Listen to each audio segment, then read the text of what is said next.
What in the world happened to Tyrod Taylor? Right, okay, a friend of mine, he called me yesterday and let me know about the sports medicine story coming out of the US. Tyrod Taylor, quarterback for the LA Chargers, suffered a punctured lung minutes before a game after an injection by his team doctor unfortunately went south.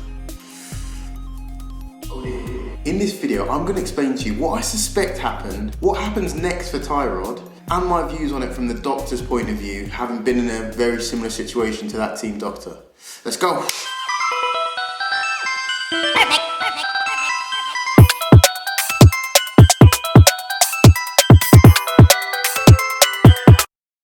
Message! Hi everybody, welcome back. Dr. Matt here, aka the Doc in the Arena, and I'm here once again giving you the medical point of view on sporting topics. Today we're talking about this crazy story coming out of the US about a quarterback who had his lung punctured by the team doctor moments before going out to a game. Literally the epitome of a nightmare for the team physician and obviously horrendous for the athlete also. So let's recap. Tyrod Taylor, quarterback for LA Chargers, unfortunately suffered 2 fractured ribs while playing against the Cincinnati Bengals. Week 2, he's supposed to line up against the Kansas City Chiefs. Unfortunately, just before the start of the game, he was pulled from the lineup in somewhat mysterious circumstances. We come to find out that apparently his lung was punctured by the team doctor inadvertently just before the game. So what do I think happened? I know what you might be thinking. Didn't I just say he cracked his ribs the week before? Yes. That's when the doctor comes in and that's when the injection comes in. Now what I believe happened is that the doctor was trying to perform an injection anesthetic around the ribs, specifically around the areas that were fractured. These types of anesthetic injections to various areas are actually really common in elite sport, and I'm 100% sure your favourite athlete has had these types of procedures performed in order to play. So easy question, what do the ribs protect? Your lungs. And if you got that right, you can click the subscribe button as a prize. But yeah, the lungs. And that's where it went wrong for the doctor. Under each of your ribs, you have one blood vessel, one vein, and one nerve.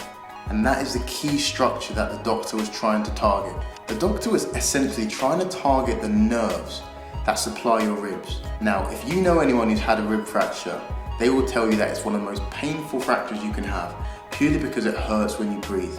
But if you can numb them, then you can have a lot better function. So what the doctor was trying to do was introduce anesthetic into the nerves that supply your ribs. So right underneath your ribs, you've got nerves that run underneath each one, okay? And I'll try and put some images up there for you. However, your ribs are extremely close to your lungs, as you may know. And I'm talking not even centimeters, millimeters. So what the doctor's done, he's put the needle in, but unfortunately in this case, he's gone slightly too far and gone through the chest wall and into the lung. This is what's being reported as a punctured lung. Now what I believe Tyrod suffered from is something called a pneumothorax. Pneumo meaning air and thorax obviously meaning your thorax. Basically your lung is pressed up right against your chest wall. So when you breathe in, as your lungs expand, your chest wall expands, and the same when you breathe out, right? What happens in pneumothorax is that air is actually outside the lung, but in between your chest wall. So the doctor's inserted the needle and gone a little bit too far, and that has allowed air to get in between the lung and your chest wall. If air can get in but can't get out, you start to get a build-up of air in that theoretical space, and that compresses the lung right down.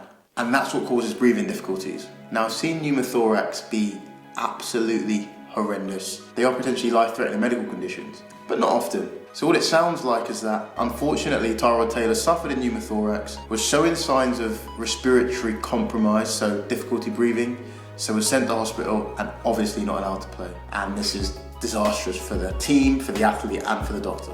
What happens next? We'll see. It really depends on how bad this pneumothorax was. So how big it was, how quickly did it resolve so the air left that chest wall area, and the symptoms and signs that the athlete was showing. There's no hard and fast rule on when you can return to contact sports after a pneumothorax. However, in a sport like American football, where there's high risk of heavy contact, they may be conservative, and it might be a number of weeks before he's allowed to return to practice and eventually a competitive match. If that having been said, he was ready to play with 2 fractured ribs anyway. So obviously these athletes and these teams have a higher tolerance for risk than maybe you or me.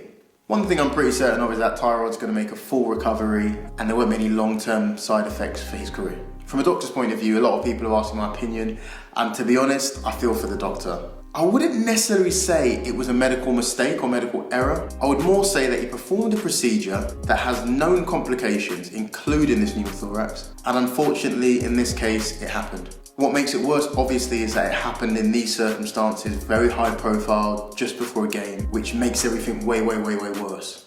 When in reality, I'm sure this doctor had done this type of procedure a lot of times. Okay, let's flip it around, right? Say the injection went perfectly, and Tyrod went out there, he threw 3 touchdowns, 350 yards, no interceptions, QB rating of 100, amazing result. I guarantee you the doctor would not have been on ESPN, Sports Illustrated, Sky Sports, whatever other news outlet. I guarantee they would not be saying, wonder injection by doctor gets Tyrod over the line.